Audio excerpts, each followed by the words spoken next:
देवावरं नमः। ओम ह्रीं श्रीं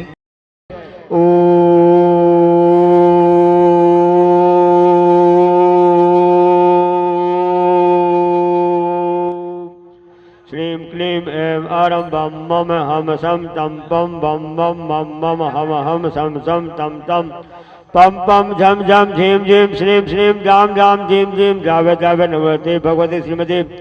ओम ह्रीं क्लीं मम पापम खंडय खंडय जय जय जय जय पच पच पाचय पाचय। ओम नमो रम झम श्रीं श्रीं हम सम झम बम या सब छाम छीम छूम छय छोम छय छोम छोम छम राम ह्रीं रोम रोम रोम राम जीम जावे जावे नमस्ते भगवते श्रीमते टाटा। सर्वेषां श्रीरस्तु वृद्धिरस्तु तुष्टिरस्तु पुष्टिरस्तु शांतिरस्तु कांतिरस्तु कल्याणमस्तु साम एवं अस्माकं कार्य सिद्ध्यर्थं सर्वविघ्न नाशार्थं श्रीमद्भगवत अर सर्व परमेश्वरी परम पवित्राय नमो नमः। श्री प्रणीत नमन सोगानी आर्यन और सौरभ समस्त परिवार जयपुर निर्मल कुमार जी लोहाड़िया हैदराबाद सपरिवार से धर्मेंद्र कुमार जी नीता जी बाकलीवाल हर्षित विनीता समस्त परिवार रांची संजय जैन अभिनंदन जैन रायपुर सपरिवार से दिनेश जैन सजल जैन हीरा जिला से गाड़वाला सपरिवार से रतुलाल उत्तम चंद जी दुली चंद जी कुबेर नमिता चेन्नई स्वास्थ्य वेदु सतना से से विवेक जैन विशाल शशांक विजय पल्लवी चौक दमोह सपरिवार से एवं निर्माण लाडू पुण्यार्जा के श्रीमान यूएसए एवं सोगानी दिल्ली सपरिवार से श्री शांति भट्टारक पांच प्रसादा सधर्म श्रीपल आयु आरोग्य ऐसा अभिवृद्धि रस्तु सधर्म शिष्य पर शिष्य बड़गा वसंतु नाम ओम वृषभादेशी वर्धमान प्रणतो भगवंता सर्वज्ञा परम मंगल नाम देया सर्वेषां इयाम च सिद्धिं तनवन्तु सधर्म कार्येषु इयाम च सिद्धिं प्रसन्तु नाम। ओम नमो भगवते श्रीमदे श्रीमद पासिदंकराय श्रीमद रत्नते रूपाय जय मूर्ति प्रभामंडल मंडिताय द्वादश सहिताय अनंत दुष्ट सहिताय समोषण केवल ज्ञान लक्ष्मी शोभिताय अष्टादश दोष रहिताय षट तत्वान गुण संयुक्ताय परमेश्वरी पवित्राय सम्य ज्ञान है स्वयं सिद्धाय बुद्धाय परमात्मा ने परम सुखाय तलोक महिताय अनंत संसार चक्र प्रमदनाय अनंत ज्ञान दर्शन भी सुखास्पदाय तलोक संस्काराय सत्य ज्ञाने सद्ब्रह्मणे व्रत प्रणाम मंडल मंडिताय ऋषि अर्चिका श्रावक साविका प्रमुख उपसव विनाशनाय घातिक्रम शंकराय अजराय अभवाय परम पूज आचार्य श्री विद्यासागर जी महाराज स्वास्थ्य लाभ हेतु सत्संगानाम उपस्थित भव्य जनानाम समस्त नगर वासिनाम चंद्रगिरी डोंगरगढ़ व्याधिं जनन्तु व्याधिं जनन्तु व्याधिं जनन्तु श्री जनाभिषेक पूजन प्रसादात सेवकानां सर्व दोष रोग शोक भय पीड़ा विनाशनम भवतु। ओम नमो ते भगवते प्रक्षण दुष्कर्म साहब मूर्ति नमः श्री शांतिनाथाय शांतिकराय सर्व विनाशनाय सर्व रोग अपमृत्यु विनाशनाय सर्व विनाशनाय सर्व शांति कराय। ओम राम ह्रीं ब्रूम ब्रह्मस्य उषा नमः मम सर्व विघ्न शांतिं कुरु कुरु मम सर्व तुष्टिं कुरु कुरु मम सर्व पुष्टिं कुरु कुरु स्वाहा मम कामं रतिकामं बलिकामं क्रोधं पापं वैरं च अग्निवायु भयं सर्व शत्रु विघ्नं सर्वोपसर्गं सर्व विघ्नं सर्व राज्य भयं सर्व चोर दुष्ट भयं सर्व प्रसयादि भयं सर्व ग्रह भयं सर्व दोषं व्याधिं डाम्रं च सर्व परमंत्रम सर्वात्मघातम परघातम च सर्व सुलोगम कुक्षिरोगम अक्षिरोगम शिरोजरोगम च सर्व नरमारिम सर्व गज अस्तगो मेज अजमारिम सर्व शस्त्र धान्य वृक्ष लता गुल पुष्प फल मारिम सर्व राष्ट्र मारिम सर्व कुल पितर साग्नि डाग्नि भयानी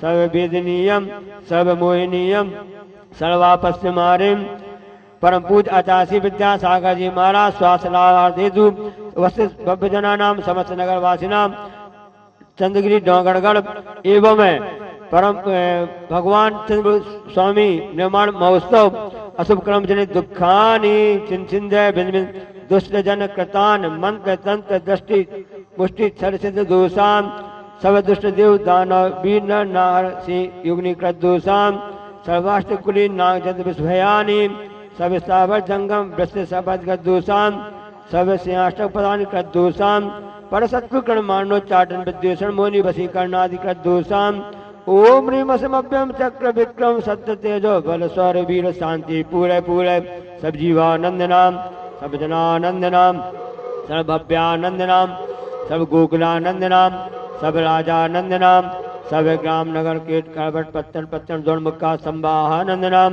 सर्वानंदनम कुरु कुरु स्वाहा यस्सुगम तिषु लोकेषु व्याधि व्यसन वर्जितम अभयम क्षेम आरोग्यम स्वस्तिरस्तु विधीयते श्री शांतिरस्तु शिवमस्तु जयोस्तु नित्यम आरोग्यमस्तु सर्वेषां तुष्टिरस्तु पुष्टिरस्तु समृद्धिरस्तु कल्याणमस्तु सुखमस्तु अभिवृद्धिरस्तु दीर्घायुरस्तु कुर्वधना सदा सन्तु सदा में सिद्ध बल आयु आरोग्य ऐसा अभिवृद्धिरस्तु ओम ह्रीं श्रीं क्लीं ऐं अरम अस्य उषानाथ विद्याय नमोरिन्ताणम ओम सर्वे शांतिं कुरु ओम ह्रीं श्रीं क्लीं ऐं अरम अस्य उषानाथ विद्याय नमोरिन्ताणम ओम सर्वे शांतिं ओम ह्रीं श्रीं क्लीं ऐं अरम अस्य उषानाथ विद्याय नमोरिन्ताणम ओम सर्वे शांतिं ओम ह्रीं श्रीं क्लीं ऐं अरम अस्य उषानाथ विद्याय नमोरिन्ताणम ओम सर्वे शांतिं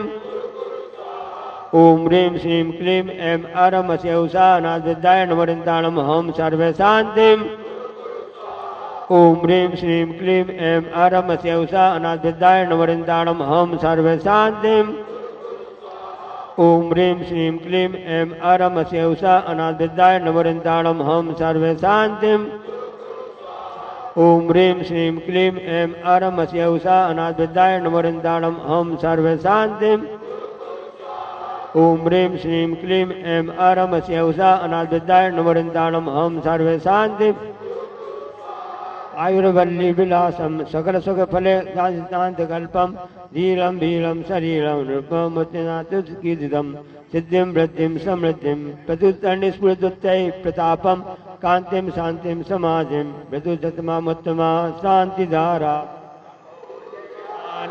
प्रतिपालकानां यतीन्द्र सामान्य तपोधनानां देशस्य राष्ट्रस्य पुरस्य राज्ञा करोतु शांतिं भगवान् जिनेन्द्र करोतु शांतिं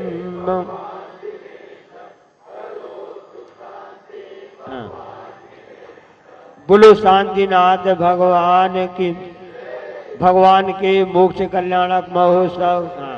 अब सभी लोग एक साथ बैठ करके त्रिलोकीनाथ को नमोस्तु करेंगे। हे स्वामी नमो, हे स्वामी नमोस्तु, हे स्वामी नमोस्तु। बहुत अच्छा। अब छत्र ले लो। छत्रत्रयं तव विभाति शशांक कांत मुच्चैस्तम स्थितभानुकरा मुक्ता फल प्रकर जाल प्रवृद्ध शोभम प्रख्या ओम नमस्ते प्राध्याय मध्ये छत्र स्थापयामि कुंदावदात चल चामर चारु शोभम विभ्राजते तव बपु कल दौत कांतम उच्च सांक सुचिन जर बारी दारे मुच्चैस्तम ओम विष्णु प्राध्याय मध्ये चमड़ स्थापयामि पानीय चंदन सदा चत पुष्प पुंज दीपक कर्माष्टक क्रतन वीर मनंत शक्ति संपूजयामि मैं। हाँ ओम निशिकांते प्रसवादि में पद प्राप्त अर्घम निर्पामति। अब जिन्होंने लाडू का पुण्य अर्जन की निर्माण कांड भाषा पढ़ेंगे। हाँ पुनीत जैन सोगानी दात आदि गुण वृंद नगर तार वर मुनि उत को नमो आयरियाणम नमो वज्रायाणम नमो सभ्यसाहूणम। चंद्रगिरी डोंगर के असहकारी चंद्रप्रभु भगवान की चंद्रप्रभु भगवान के आज मोक्ष कल्याणक महा महोत्सव की जय। गुरु नाम गुरु आचार्य ज्ञान सागर जी महाराज की जय। मुखमारी रचयिता आचार्य परमेश्वरी गुरुदेव की जय। पूज्य निरापक मुनि श्री समय सागर जी, योग सागर जी, नियम सागर जी, सुधा सागर जी, समता सागर जी व समाजस्थ प्रशांत सागर जी महाराज की जय। मुनि श्री चंद्र प्रभा निरामय सागर जी महाराज की साक्षात और सरल हृदय विनीश प्रसाद सागर जी महामुनि राज की जय। जिसके ज्ञान रूप दर्पण में स्पष्ट झलकते सभी पदार्थ, जिसके ज्ञान रूप दर्पण में स्पष्ट झलकते सभी पदार्थ, आदि अंत से रहित शांत से परम शरण मुझको वह आप्त। आप्त यानी भगवान होते हैं। वे भगवान कैसे हैं? उनके ज्ञान दर्पण में सभी पदार्थ झलक रहे हैं। जिस समय अरहंत अवस्था आती है, केवल ज्ञान प्राप्त हो जाता है, उनके ज्ञान में सब कुछ झलकने लगता है। और ऐसी झलक रहा था उस बिहार प्रांत के विपुलाचार पर्वत पर अंतिम तीर्थंकर भगवान महावीर स्वामी विराजमान थे। समर्षण लगा हुआ था, पूरी जनता आ रही थी। जब छोटे छोटे लोग भी जाते हैं तो बड़े लोग क्यों नहीं जाएंगे? बीताक भगवान का समर्षण लगा हुआ है और चारों ने कहा कि देव जितने भी हैं, देवियाँ वहाँ पर पधारे, असंख्यात देव देवियाँ वहाँ पधारे हैं, मनुष्य सभी पहुँच रहे हैं, तिरंच पहुँच रहे हैं। तो वहाँ पर उस समय का राजा बिंबिसार था। बिंबिसार जिसका दूसरा नाम सैनिक, वो भी वहाँ पहुँचने के लिए उद्यत हो रहा है। रास्ते में पहुँचते देखता है कि समर्षण आने वाला है। उसकी नज़र पड़ती एक वृक्ष के नीचे, जंगल से गुजर रहा था, हाथी पर बैठा हुआ था। उसने देखा कि एक मुनि महाराज ध्यान में बैठे हुए हैं और ध्यान में बैठने के साथ ही उनके मन में एक आवेश आ गया, एक भुक्तियाँ तन रही थी। ध्यान में बैठते चेहरे में एक तनाव दिख रहा था। उसने अरे ये बीता मुनि महाराज बैठे हैं, इनकी स्थिति ऐसी कैसे क्या हो गई? बड़ा आकुल व्याकुल हो गया, ऐसा हो नहीं सकता है। अंदर कुछ ना कुछ तो चल रहा होगा, परिणाम ऐसे हो रहे होंगे ना। जीव के परिणाम ही सब कुछ होते हैं। हम जैसा मन में सोचते हैं वैसे परिणाम होने लगते हैं और परिणाम चेहरे में वैसे आने दिखने लगते हैं। वह आकुल व्याकुल हो गया, समझ में नहीं आया। वह पहुंचता है समर्षण में, भगवान को प्रणाम नमस्ते करता है, हे प्रभु मेरे मन में शंका है। भगवान तो मुनिराज रास्ते में बीता, मुनि महाराज बैठे विराजमान हैं, लेकिन ऐसा उनका चेहरे का भाव क्यों हो रहा था? मुझको समाधान देने की कृपा करें। आज रविवार है, सभी बच्चे यहाँ पर पतवसली के आए हुए हैं ना, इसलिए उनके साथ मैं कथानक बताना चाहता हूँ। इसमें हम ये देखेंगे देखो मन में कैसे परिणाम होते हैं और ऐसे किस ढंग से होते हैं। क्योंकि मन में परिणाम का सब कुछ खेल है, भावों का खेल है। हम जैसे भाव करेंगे वैसे उसका बंध आश्रव होगा, और जैसा बंध आश्रव होगा उसी प्रकार से उसका फल भी हमको उस प्रकार से प्राप्त होगा। इसलिए अपने परिणामों को संभालो हमेशा। कई बार इतने परिणाम खराब हो जाते हैं कि उसमें निधत्य निकासितपना पड़ जाता है, तो उसका फल भोगना ही पड़ता है।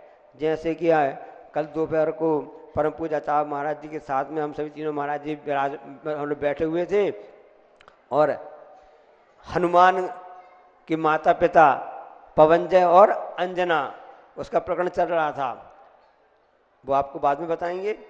तो यहाँ पर जब भगवान ने दिव्य ध्वनि खिली कि राजा सैनिक वो महाराज जिस समय ध्यान में बैठे हैं, यदि इस समय उनकी आयु पूर्ण हो जाती है तो क्या होगा, ऐसा सैनिक ने पूछा।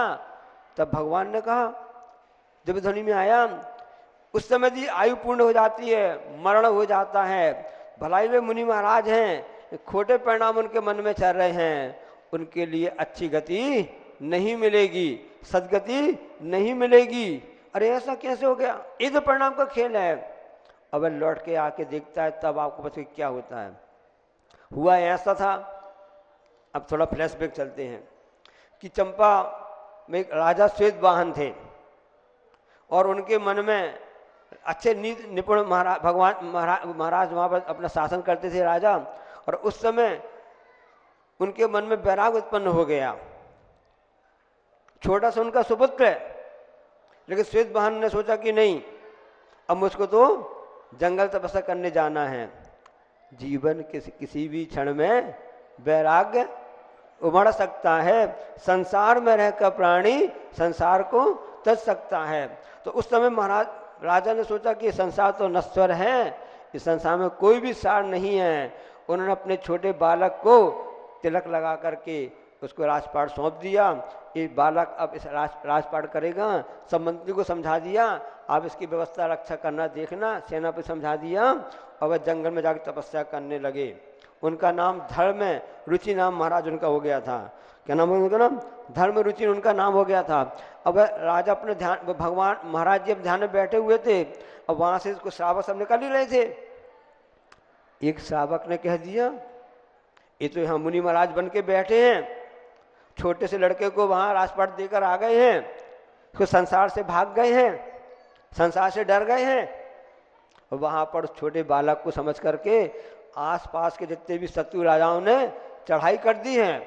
पूरा कोहराम मचा हुआ है, पूरी प्रजा परेशान हो रही है, इनको अपनी पड़ी है। कई बार ऐसा होता ना कि घर में श्रीमती जी यदि व्रत नियम कुछ ले लेती हैं तो पति महोदय या उनके सास ससुर कुछ कह लगते हैं, घर को कौन संभाले, कौन देखे, तो मैं अपने व्रत करनी पड़ी, उपास करनी पड़ी है। उस समय समता रखना चाहिए। हाँ कोई बात नहीं, वो भी हम कर लेंगे। भारतीय नारी की विशेषता होती है कि जो उन्होंने आचार्य से नियम ले गए, नियम का पालन भी करती हैं और घर के लोगों को भोजन बनाती हैं, बच्चों को भोजन कराती हैं, उपास भी रहता है, इसके बाद भी अपना कर्तव्य निभान करके पूरा काम करती है, शिकायत का मौका नहीं देती हैं। ये सच्ची नारी की पहचान है। तो जब ऐसी बात आई, सब कुछ आई, अब इंद्रियां तो काम करेंगी। अब यदि अपन ध्यान में बैठे हैं और कोई कुछ सुना जाए तो कान में बात तो आई नहीं आएगी। उसी प्रकार से महाराज के कान में बात आ गई, इंद्रियां काम करती रहती हैं। अब इसमें राग देश दो चीज होते हैं। अब इनमें राग देश को नहीं करना ही सच्चा पुरुषार्थ होता है। जैसे आपके नजर के सामने से कोई गाड़ी निकली, आप देख रहे हैं, आपने कुछ भी इसमें दिमाग नहीं लगाया, पूरा गाड़ी निकलती जा रही है, आगे जाके एक्सीडेंट हो गया, फिर दिमाग में आएगा अच्छा काले रंग की गाड़ी यहाँ से निकली थी, उससे एक्सीडेंट हो गया। अब आपका ज्ञान जो आगे चलने लगा। लेकिन जो केवली भगवान का ज्ञान होता है उसमें कुछ भी झलकता बस है, उसमें कुछ भी राग देश अपना दिमाग कुछ भी नहीं लगाते हैं, सब झलक रहा है उनके ज्ञान में। इसी प्रकार से भगवान के ज्ञान में झलक रहा था। जिस समय सैनिक प्रश्न पूछ रहे थे तो उस समय उन्होंने कहा कि उनकी गति तो अच्छी नहीं होगी, क्योंकि उन मन में परिणाम ऐसे हो रहे हैं, क्योंकि वे राजा धर्म रुचि जो महाराज थे ना, जिनका पुराना नाम श्वेतवाहन राजा था, उनके कान में बात आ गई कि हाँ मेरा बेटा परेशान हो रहा होगा। अब यदि मैं उस समय होता, उस समय मैं यदि वहाँ पर होता तो मैं शत्रु के छक्के छुड़ा देता। उसको छोटा समझ करके फलाना राजा शत्रु है, ऐसा कर रहा है, उसका नहीं ठीक नहीं है। और जो पुराना खून होता है ना, उबल पड़ता है।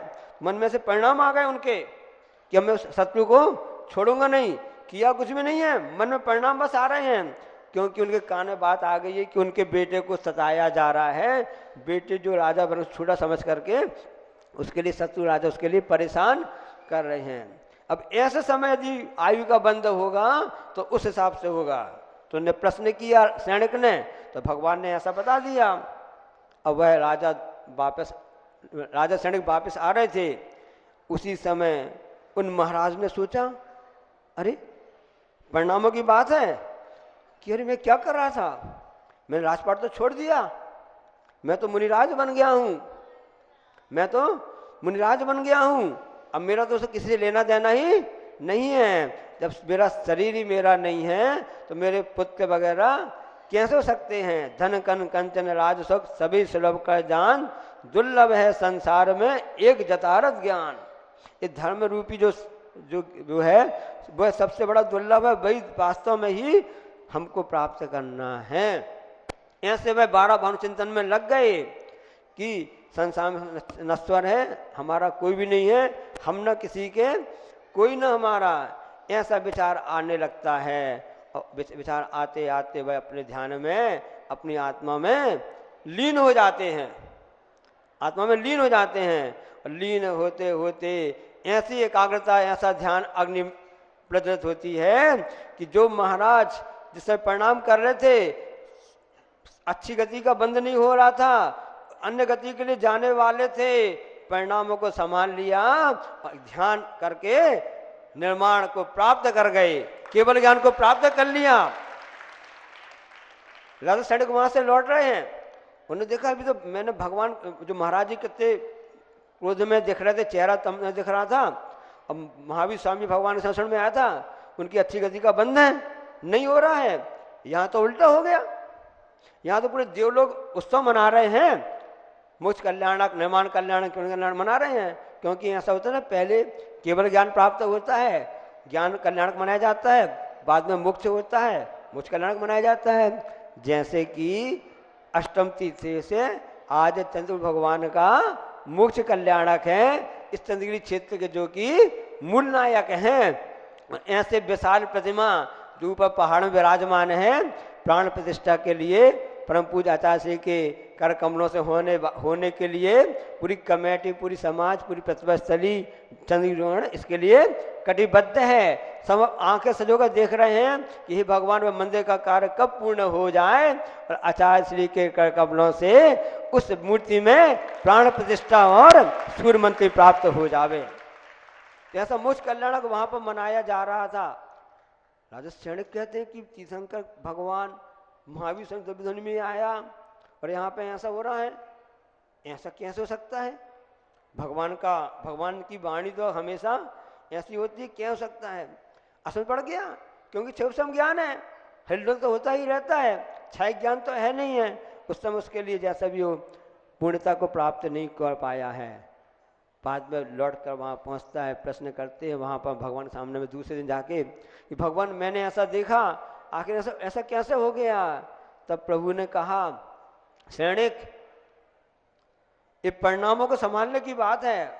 उस समय मुनि महाराज ने अपने परिणामों को संभाल लिया, उन परिणामों को अच्छा कर लिया, अपने आप में लगा लिया और उस कारण से उन्होंने उस समय सब कर्मों को नष्ट करके मोक्ष प्राप्त कर लिया।